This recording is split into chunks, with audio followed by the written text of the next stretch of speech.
Very good evening class, welcome to our YouTube channel RPSC bio academy.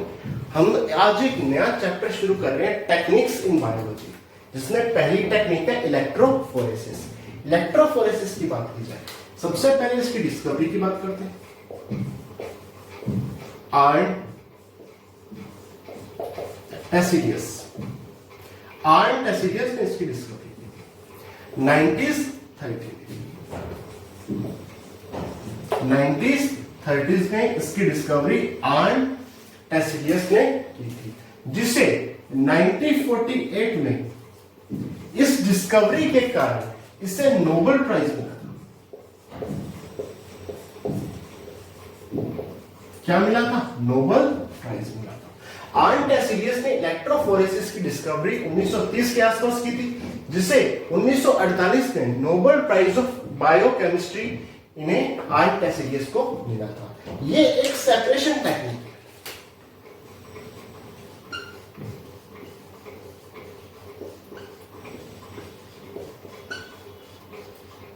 कैसी technique है? Separation technique है, जिसमें separation किया जाता है, अलग अलग किया जाता है। किसको? डीएनए को या आरएनए को या प्रोटीन को। ये एक सेपरेशन टेक्निक है, जिसमें डीएनए को, आरएनए को या प्रोटीन को क्या किया जाता है? सेपरेट किया जाता है। इसमें क्या होता है कि कुछ एंजाइम्स का भी सेपरेशन किया जाता है, कुछ एंजाइम्स का भी सेपरेशन किया जाता है। कौन से एंजाइम्स का? जो आइसोजाइम होते हैं। आइसोजाइम होते हैं। अच्छा, आइसोजाइम क्या होते हैं? ऐसे एंजाइम जिनकी स्ट्रक्चर तो अलग अलग हो, संरचना तो अलग अलग हो, फंक्शनल ग्रुप तो अलग अलग हो, लेकिन वो सभी एंजाइम किसी एक ही रिएक्शन में कैटालिस्ट के रूप में काम दें। यानी इनकी स्ट्रक्चर क्या हो? डिफरेंट हो। स्ट्रक्चर बोल दो या फंक्शनल ग्रुप बोल दो, डिफरेंट हो, लेकिन एक ही रिएक्शन में,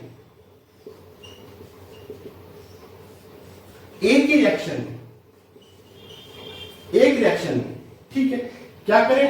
कैटालिस्ट का काम करें, उत्प्रेरक का काम करें। आइसोजाइम ऐसे एंजाइम हैं जिनकी स्ट्रक्चर अलग अलग हो, ग्रुप ऑफ एंजाइम जिनकी स्ट्रक्चर तो अलग अलग होती है, लेकिन वो किसी एक ही रिएक्शन में उत्प्रेरक या कैटालिस्ट का काम करते हैं। जब हम एंजाइम पढ़ेंगे तब डिटेल में पढ़ेंगे, अभी इतनी टेंशन लेने वाली बात नहीं। याद करना है, सिर्फ आइसोजाइम को ही अलग अलग किया जाता है। अगर मैं डेफिनेशन की बात, separation,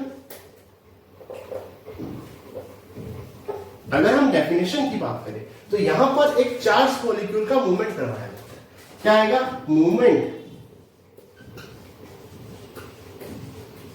of charge molecule through pore of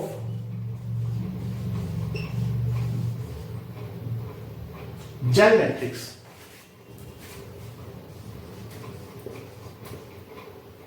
gel matrix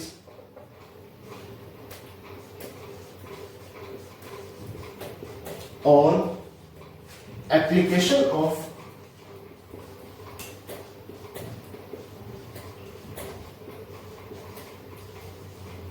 external electric field।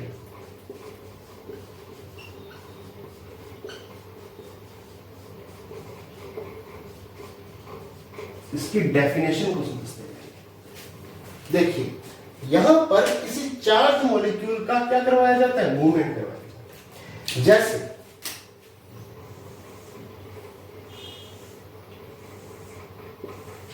ये कोई जेल मैट्रिक्स है। क्या है?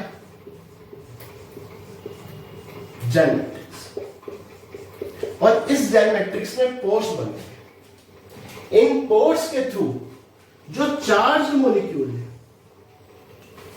उनकी क्या करवाई जाती है? मूवमेंट करवाई जाती है। कहां से करवाई जाती है? पोर ऑफ जेल मैट्रिक्स। और साथ में एक एक्सटर्नल इलेक्ट्रिक फील्ड लगाया जाता है। एक्सटर्नल इलेक्ट्रिक फील्ड लगाया जाता है। जैसे यहां पे कैथोड लगा दिया, यहां पर नीचे एनोड लगा दिया।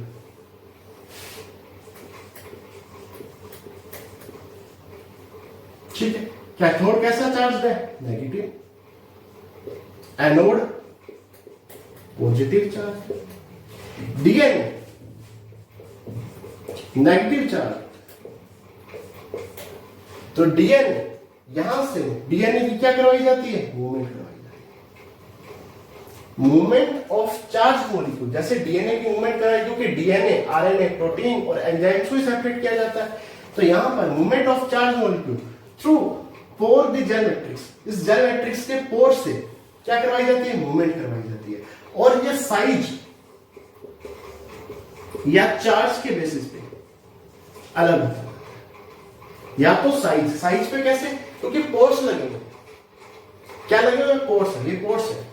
इन पोर्स में अपने साइज के अनुसार ये फिट होता है, सेपरेट होता है। या यहां पर चार्ज लगा हुआ, उस चार्ज के बेसिस पे ये सेपरेट होता है। ठीक है, तो यहां पर बेसिकली क्या किया जाता है? सेपरेशन किया जाता है डीएनए का, आरएनए का, प्रोटीन का या आइसोजाइम। ठीक है, एक्सटर्नली इलेक्ट्रिक फील्ड लगाकर, और इसका मूवमेंट कैसे करवाया जाता है? ये जो पोर्स है जेल मैट्रिक्स के, इसके थ्रू करवाया जाता है, ताकि ये साइज के अनुसार, बेसिकली साइज के अनुसार सेपरेट हो सके। अब आगे चलते हैं।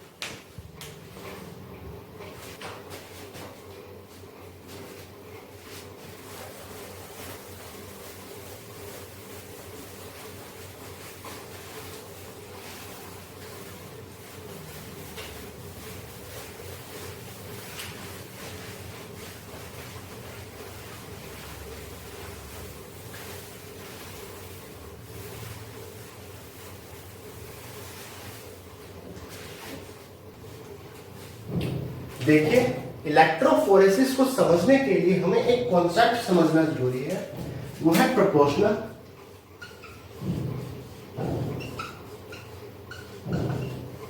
Inverse proportional.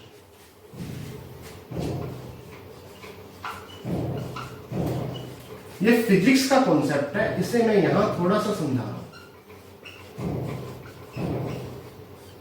Proportional inverse proportional, इसे कहते हैं समानुपाती।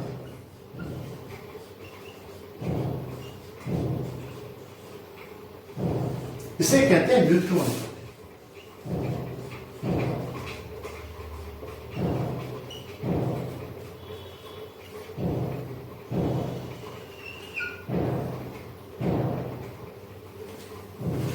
ठीक है, समानुपाती और व्युत्क्रमानुपाती, इसे समझते हैं। मान लीजिए कोई राशि ए है, वो बी के प्रोपोर्शनल है। इसका मतलब यह है कि ए को बढ़ाने पर बी अपने आप बढ़ेगा, ए को बढ़ाने पर बी अपने आप बढ़ेगा। जैसे एक कार है जिसका नाम है ए, एक कार है जिसका नाम है बी। डन, हमने 1 घंटा इसको दिया, 1 ही घंटा इसको दिया, 1 आवर दिया। ये 1 घंटे में 60 किलोमीटर चली, ये 80 किलोमीटर चली। किसकी स्पीड ज्यादा? जो 1 घंटे में 80 किलोमीटर चली। स्पीड क्यों ज्यादा? क्योंकि डिस्टेंस ज्यादा। तो स्पीड बढ़ाने पर, डिस्टेंस बढ़ाने पर स्पीड अपने आप बढ़ेगी, डिस्टेंस बढ़ाने पर स्पीड अपने आप बढ़ेगी। तो स्पीड प्रोपोर्शनल होगी डिस्टेंस, और दोनों को ऊपर लिखा जाए। जब दोनों को ऊपर लिखा जाए तो समझ जाना कि एक को बढ़ाने पर दूसरा अपने आप बढ़ेगा, एक को बढ़ाने पर दूसरा अपने आप बढ़ेगा। यहां पर उल्टा होगा, ए इनवर्सली प्रोपोर्शनल बी। यहां अगर एक को बढ़ाएंगे तो दूसरा कम हो जाएगा। कैसे? एक कार, ये ए कार है, ये बी कार है, ये चली 100 किलोमीटर, ये भी चली 100 किलोमीटर। इसने लिया 1 घंटा, इसने लिया 2 घंटे। किसकी स्पीड ज्यादा? जिसने टाइम कम लिया। स्पीड ज्यादा, टाइम क्या लिया? कम। तो स्पीड इनवर्सली प्रोपोर्शनल होगी टाइम की। यहां पर एक राशि ऊपर आएगी तो दूसरी राशि नीचे आएगी, और एक को बढ़ाने पर दूसरी क्या होगी? कम होगी। यहां पर दोनों राशियां ऊपर आएंगी और एक को बढ़ाने पर दूसरी अपने आप बढ़ेगी। इस कॉन्सेप्ट को ध्यान में रखना। अब हम आगे चलते हैं।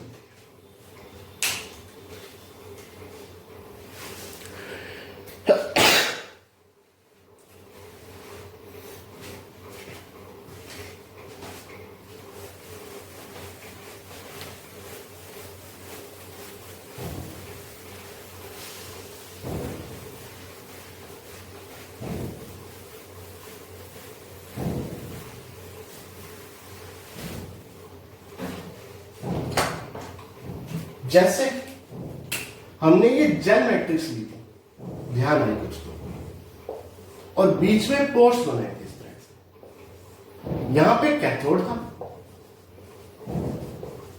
एनोड था।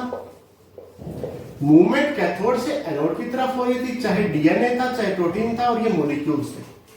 और ये क्या थी? जेल थी, जेल मैट्रिक्स थी।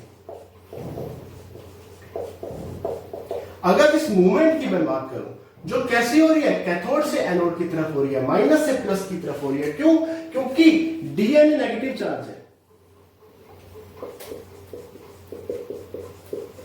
तो कैथोड की तरफ पहले ही नेगेटिव है, एनोड की तरफ पॉजिटिव है, तो डीएनए कहां जाएगा? पॉजिटिव की तरफ, क्योंकि उसके ऊपर कैसा चार्ज है? नेगेटिव चार्ज है। ये बात हो चुकी है हमारी कि डीएनए पर नेगेटिव चार्ज होता है, तो वो कैथोड से एनोड की तरफ मूवमेंट करेगा। ठीक है, इस मूवमेंट की बात की जाए, इसे कहेंगे इलेक्ट्रोफोरेटिक मोबिलिटी।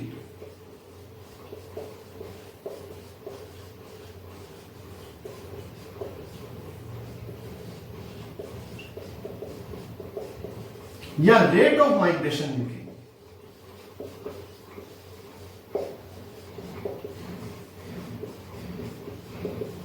जिसे म्यू से शो किया जाएगा। म्यू का फॉर्मूला होगा E Z upon F. E Z upon F. E का बात करें तो जो इलेक्ट्रिक फील्ड लगाया है वो आएगा।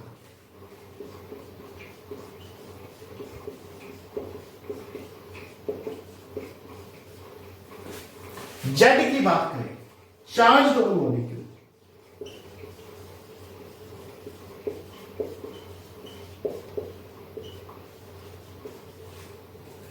एफ की बात करें, फ्रिक्शनल फोर्स।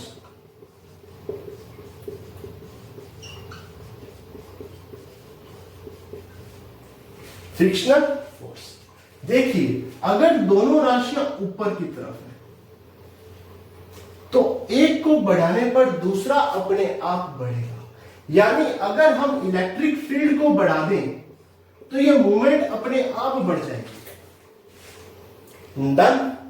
अगर हम इस मॉलिक्यूल के चार्ज को बढ़ा दें, जेड क्या है? जो मॉलिक्यूल के ऊपर चार्ज है, जैसे डीएनए पर नेगेटिव चार्ज है, उसे क्या कहेंगे? जेड कहेंगे। ई क्या कहेंगे? जो इलेक्ट्रिक फील्ड लगाया गया है कैथोड और एनोड की तरफ। ठीक है, अगर ये मॉलिक्यूल के ऊपर चार्ज मैं लगा दूं, बढ़ा दूं, तो म्यू जो मोबिलिटी है, जो रेट ऑफ माइग्रेशन है, ये भी बढ़ जाएगी। लेकिन रेट ऑफ माइग्रेशन को बढ़ाने के लिए फ्रिक्शनल फोर्स को क्या करना पड़ेगा? एक ऊपर है, एक नीचे है। अगर ऊपर को बढ़ाना है तो नीचे वाले को कम करना पड़ेगा। अभी सीख रहे हैं। तो फ्रिक्शनल फोर्स को क्या करना पड़ेगा? कम। अच्छा, फ्रिक्शनल फोर्स है क्या? मान लीजिए ये इस फोर्स से अंदर की तरफ जा रहे हैं, तो ये जो छलनी है, जैसे चाय छानते हैं, तो जो छलनी है वो भी तो प्रेशर लगाएगी, इसे रोकेगी। उस फोर्स को क्या कहेंगे? Frictional force. उस दबाव को क्या कहेंगे? Frictional force. ठीक है, जैसे छलनी से छन रहे हैं, ठीक है, तो जो छलनी है वो भी तो एक फोर्स लगाएगी इसे रोकने के लिए, उसे क्या कहेंगे? Frictional force. उस फोर्स को कम करना पड़ेगा ताकि जल्दी मूवमेंट कर सके। ठीक है, अब एक एक की बात करते हैं, जिसमें सबसे पहला है इलेक्ट्रिक फील्ड।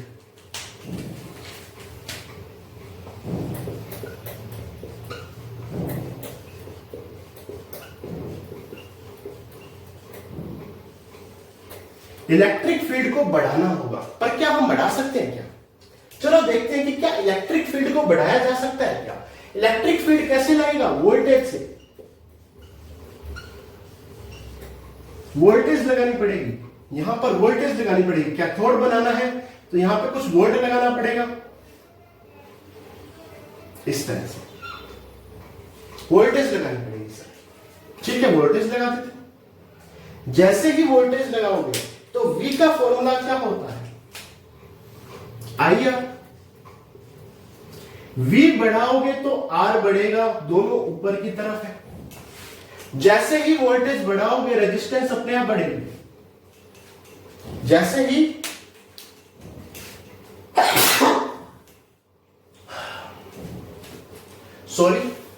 जैसे ही वोल्टेज बढ़ाओगे रेजिस्टेंस अपने आप बढ़ेगी। एक तो रेजिस्टेंस बढ़ेगी, एक वोल्टेज बढ़ाते ही हीट भी बढ़ेगी। जैसे ही वोल्टेज बढ़ाओगे यहां पर हीट बढ़ जाएगी। अगर प्रोटीन को हम इलेक्ट्रोफोरेसिस कर रहे हैं तो प्रोटीन तो डीनेचर हो जाएगा। हीट बढ़ते ही प्रोटीन क्या हो गया? खत्म हो गया, प्रोटीन डीनेचर हो गया।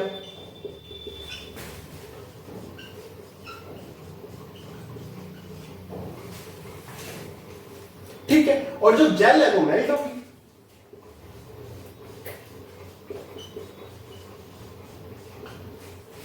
जेल क्या होगी? मेल्ट होगी। अच्छा, जेल मेल्ट क्यों होगी? क्योंकि हीट बढ़ गई। जैसे ही वोल्टेज को बढ़ाया, यानी हमने इलेक्ट्रिक फील्ड को बढ़ाया, तो एक तो प्रोटीन डीनेचर हो गई। जो प्रोटीन को हम अलग कर रहे थे वो उसका ही डीनेचर हो गया, वो टूट गई। और जो जेल थी वो मेल्ट होगी। तो क्या इलेक्ट्रोफोरेसिस कामयाब होगा? नहीं होगा। तो हम इलेक्ट्रिक फील्ड को बढ़ा नहीं सकते।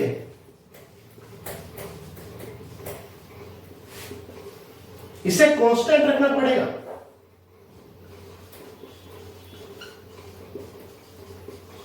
और हर मॉलिक्यूल के लिए इलेक्ट्रिक फील्ड तो कांस्टेंट ही होगा, इसे फिक्स रखना पड़ेगा और कम रखना पड़ेगा। अगर हम अच्छी इससे इलेक्ट्रोफोरेसिस चाहते हैं, हम चाहते हैं इलेक्ट्रोफोरेसिस अच्छा हो, तो हमें यहां पर जो इलेक्ट्रिक फील्ड रख रहा है, मिल रहा है, उसे फिक्स रखना पड़ेगा, कम रखना पड़ेगा, कांस्टेंट रखना पड़ेगा। ठीक है, क्योंकि अगर इलेक्ट्रिक फील्ड बढ़ाएंगे तो प्रोटीन के डीनेचर होने का खतरा है और जेल के मेल्ट होने का खतरा है। तो इलेक्ट्रिक फील्ड को नहीं बढ़ाया जा सकता। दूसरा आप बात करते हैं चार्ज ऑन मॉलिक्यूल की।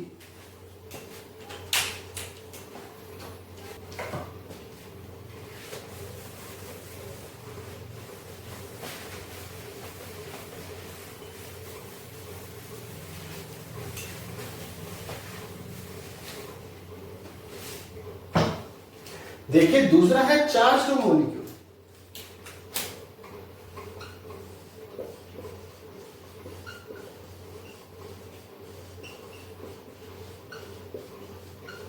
मॉलिक्यूल के ऊपर चार्ज, जैसे कैल्शियम के ऊपर +2 चार्ज है, लेकिन सोडियम के ऊपर +1 चार्ज है। तो किसका माइग्रेशन ज्यादा होगा? कैल्शियम का। लेकिन हमें तो कैल्शियम का करना ही नहीं है, हमें तो डीएनए का करना है। डीएनए पर यूनिफॉर्म चार्ज होता है। कैसा? नेगेटिव, एक समान चार्ज। डीएनए पर कैसा चार्ज है? यूनिफॉर्म, एक समान, और वो भी नेगेटिव चार्ज है।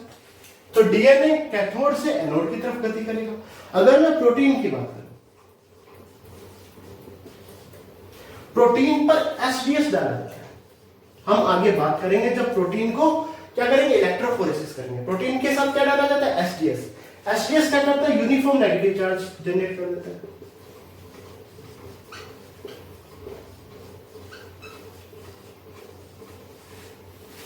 ठीक है, तो जब डीएनए या प्रोटीन का इलेक्ट्रोफोरेसिस किया जाता है तो चार्ज का ज्यादा इफेक्ट पड़ता ही नहीं है।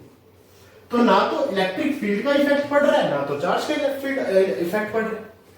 इलेक्ट्रिक फील्ड का इफेक्ट भी नहीं पड़ रहा, चार्ज का इफेक्ट भी नहीं पड़ रहा, क्योंकि चार्ज कैसा? यूनिफॉर्म है, एक समान चार्ज है। कैसा? नेगेटिव चार्ज है। कैसा चार्ज है? यूनिफॉर्म, एक समान। कैसा है? नेगेटिव है। अगर चार्ज एक पे तो +2 हो, एक पर +1 हो, यानी यूनिफॉर्म ना हो तो इफेक्ट पड़े। यहां पे तो चार्ज यूनिफॉर्म है, इफेक्ट ही नहीं पड़ रहा। ठीक है, लेकिन जब हम आइसो इलेक्ट्रिक इलेक्ट्रोफोरेसिस पढ़ेंगे, क्या पढ़ेंगे? आइसो इलेक्ट्रिक इलेक्ट्रोफोरेसिस, वहां पे चार्ज का रोल आएगा। तो चार्ज के बेस पे भी हम डीएनए प्रोटीन को अलग अलग कर सकते हैं।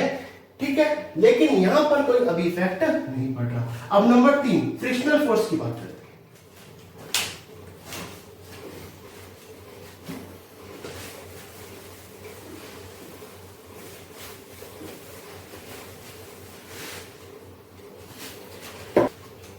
नंबर 3 पे है फ्रिक्शनल फोर्स।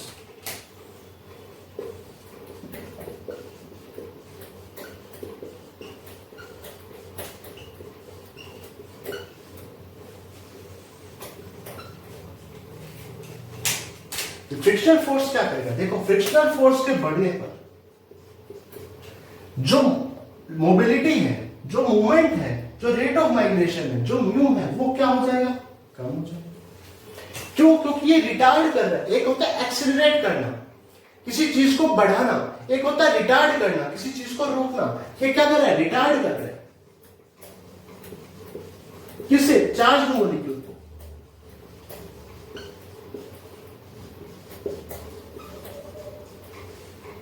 चार्ज मॉलिक्यूल को। एफ की बात करें तो एफ का फॉर्मूला होता है 6 पाई इंटा आर। 6 पाई इंटा आर ये फिक्स होते हैं। 6 पाई इंटा तो फिक्स है।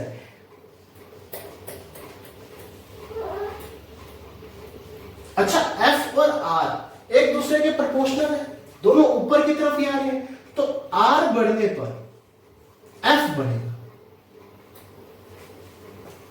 आर बढ़ने पर एफ बढ़ेगा। इंटा की बात की जाए, यह है विस्कोसिटी,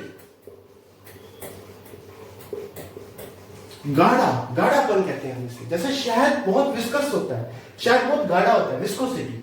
आर क्या है? रेडियस या साइज बोल सकते हैं, साइज बोल सकते या रेडियस। जितना ज्यादा साइज होगा मोबिलिटी उतनी ही कम होगी। क्यों? क्योंकि आर ज्यादा तो एफ ज्यादा, एफ ज्यादा तो म्यू कम। जितना बड़ा आकार का मॉलिक्यूल होगा उसकी मोबिलिटी उतनी ही कम होगी।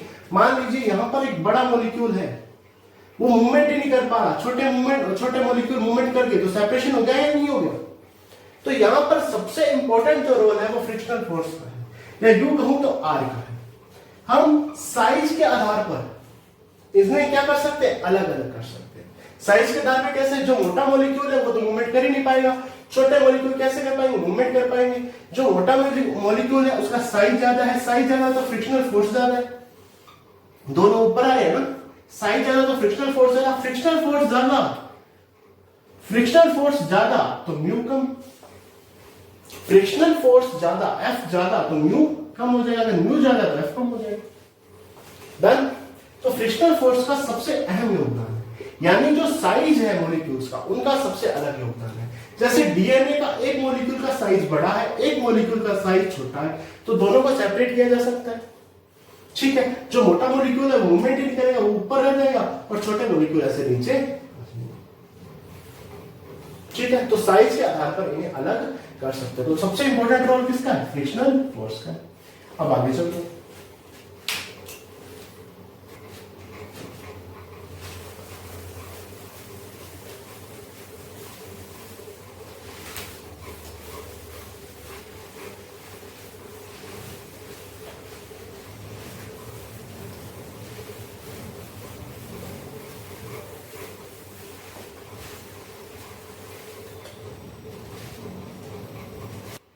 देखिए, जो इलेक्ट्रोफोरेसिस है,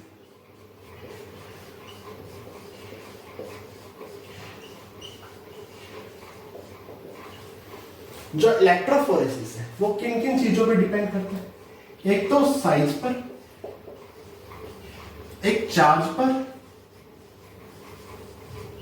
साइज पर, चार्ज पर, और तीसरा नंबर पे क्या है? Physical properties.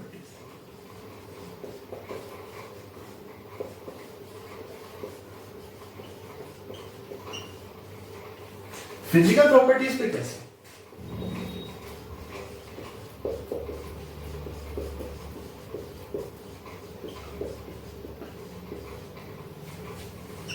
जैसे मैं डीएनए ले या प्रोटीन ले,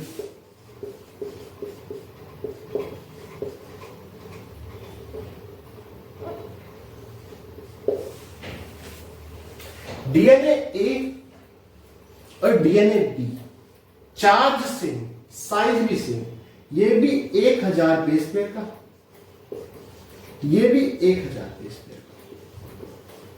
चार्ज सेम है क्योंकि चार्ज यूनिफॉर्म होता है, और इसका साइज भी सेम दे दिया। जो ए डीएनए था वो तो लीनियर फॉर्म में आ गया, जो बी डीएनए था वो सुपर कोइल हो गया।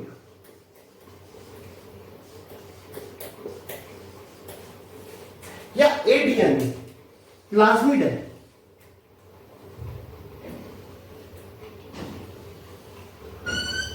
और बी डीएनए सुपर कोइल है, या ये अनफोल्डेड है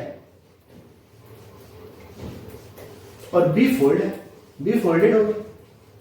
तो किसकी मूवमेंट या किसका माइग्रेशन ज्यादा होगा? जो फोल्डेड है, जो सुपर कोइल है, उसका मूवमेंट क्या होगा? ज्यादा होगा। और जो लीनियर फॉर्म में, जैसे नेटवर्क बनेगा, इस नेटवर्क में लीनियर तो अटक ही जाएगा, या जो अनफोल्डेड है वो तो अटक ही जाएगा, लेकिन जो सुपर कोइल है वो तो अंदर से निकल जाएगा ना, उसका माइग्रेशन तो ज्यादा हो जाएगा ना। तो इलेक्ट्रोफोरेसिस फिजिकल प्रॉपर्टीज पे भी डिपेंड करता है। प्रोटीन में देखें, जैसे प्रोटीन ए है, प्रोटीन बी है। प्रोटीन ए कितने की है? 20,000 डाल्टन की। प्रोटीन बी भी 20,000 डाल्टन की। दोनों का साइज सेम होगा, दोनों 20,000 डाल्टन की प्रोटीन है। देखो डीएनए बेस पेयर में होगा प्रोटीन डाल्टन की, डन। ए भी 20,000 डाल्टन की, बी भी 20,000 डाल्टन की, लेकिन जो ए है वो प्रोटीन इस फॉर्म में, जो बी है वो कॉम्पैक्टली अरेंज होगी।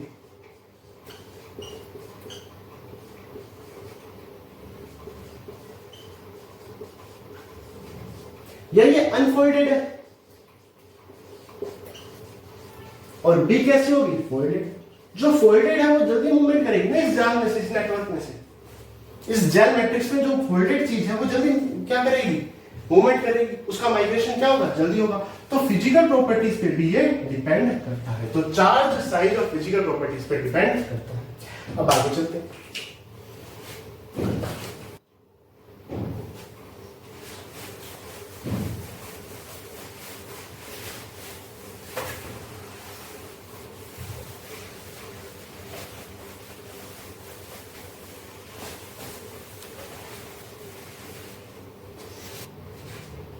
हमने पढ़ा था माइग्रेशन,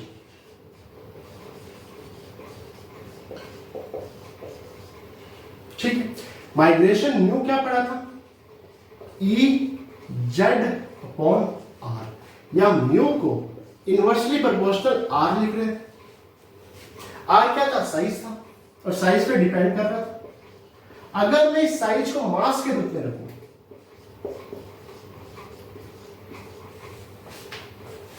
तो जो म्यू होगा वो प्रोपोर्शनल होगा log 1 बाय मास। यानी यहां पर भी जैसे जैसे मास बढ़ेगा वैसे वैसे माइग्रेशन कम होगा। मास बढ़ने पर माइग्रेशन क्या होगा? कम होगा, ठीक है। यदि मैं मास को 10 टाइम्स इंक्रीज कर दूं, 10 गुना बढ़ा दूं,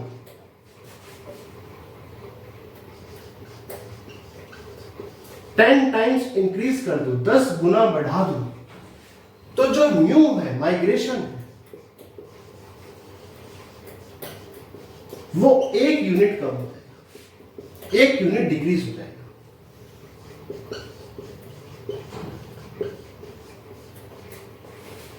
ठीक है। तो जो माइग्रेशन है वो मास पे कैसे डिपेंड करता है? Mu inversely proportional log 1 by mass, या mu proportional log 1 by mass, या mu inversely proportional log mass पे डिपेंड करता है। ठीक है। एक हीट का फॉर्मूला भी एक बार पूछा जाता है। हमने पढ़ा था ना, हीट हो जाएगी जनरेट। हीट का फॉर्मूला वो होता है आई स्क्वायर आर टी। ठीक है, आई स्क्वायर आर टी, ये हीट का फॉर्मूला आ गया। अब आगे चलते हैं।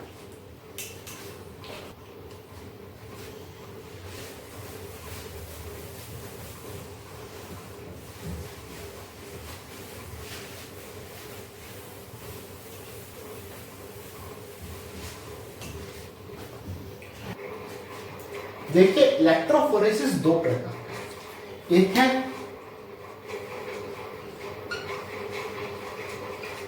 Agarose gel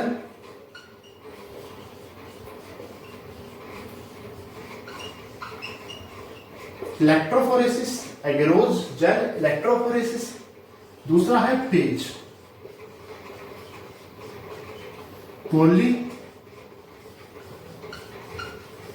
acryl amide, polyacrylamide, P poly A से एक्रिल अमाइड, जेल इलेक्ट्रोफोरेसिस।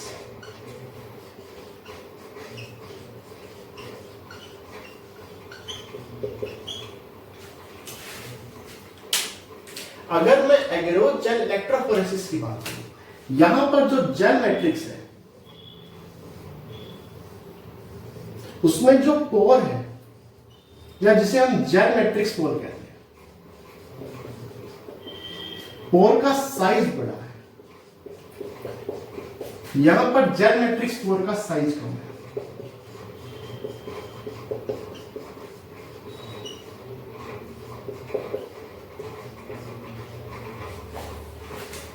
ठीक है, आगे बात करें। यहां पर लार्ज मॉलिक्यूल का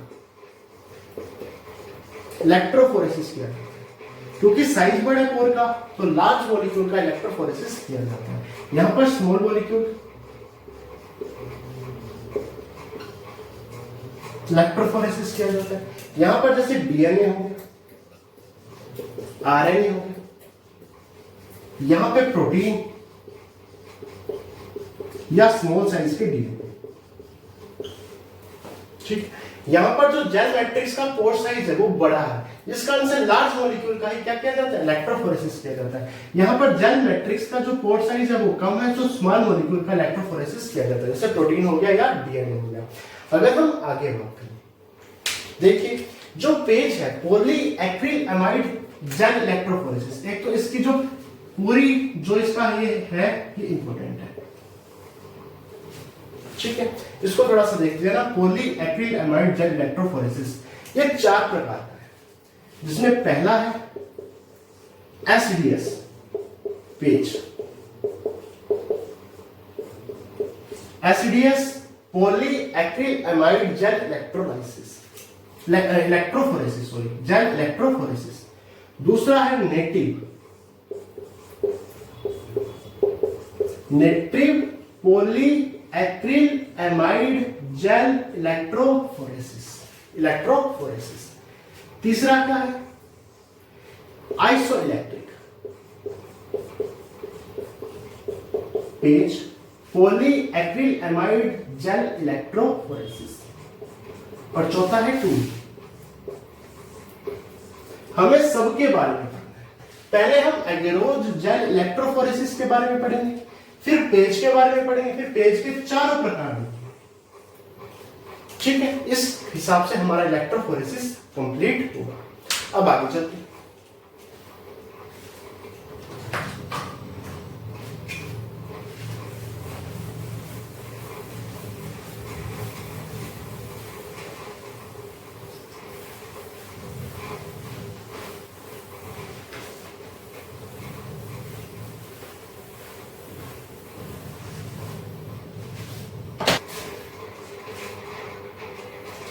देखिए अगर हम क्वेश्चन की बात की जाए तो पहला क्वेश्चन है ग्रेड 1 2011 में आया हुआ, फर्स्ट ग्रेड 2011 में आया हुआ। The technique of separating different colloidal materials, different colloidal material को सेपरेट करने की टेक्निक, वो भी उनके मिक्सचर से, क्या कहलाती है, स्पेक्ट्रोफोटोमेट्री। स्पेक्ट्रोफोटोमेट्री की बात की जाए तो ये इलेक्ट्रोमैग्नेटिक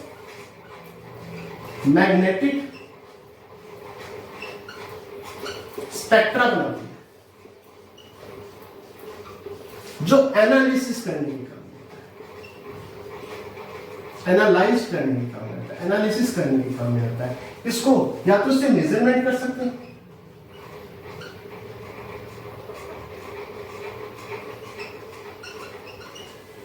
क्या कर सकते हैं, मेजरमेंट कर सकते हैं या स्टडी कर सकते हैं, सेपरेट नहीं कर सकते। जो स्पेक्ट्रोफोटोमेट्री है इससे इलेक्ट्रोमैग्नेटिक स्पेक्ट्रा बनता है जो एनालिसिस करने के काम में आता है। इससे चाहे मेजरमेंट कर लो चाहे स्टडी कर लो, लेकिन सेपरेशन नहीं कर सकते, सेपरेटिंग नहीं है, तो ये तो हो नहीं सकता। टैम और सैम इसी के ही प्रकार है, तो उत्तर गया इलेक्ट्रोफोरेसिस। ये क्वेश्चन कॉलेज लेक्चरर 2016 के एग्जाम में आया, असिस्टेंट प्रोफेसर 2016 के एग्जाम में आया। Electrophoresis is a technique, electrophoresis कौन सी टेक्निक है, which one can separate which of the following, इनमें से कौन सी चीज सेपरेट की जा सकती है इलेक्ट्रोफोरेसिस से। प्रोटीन को सेपरेट किया जा सकता है, किया जा सकता है। डीएनए को बिल्कुल, प्रोटीन डीएनए दोनों को बिल्कुल, डीएनए प्रोटीन और आइसोजाइम, ये ऑप्शन से चौथा ऑप्शन से, ठीक है। तो ये ग्रेड 1 में आया हुआ है और ये कॉलेज लेक्चरर में है। अब आगे चलते हैं।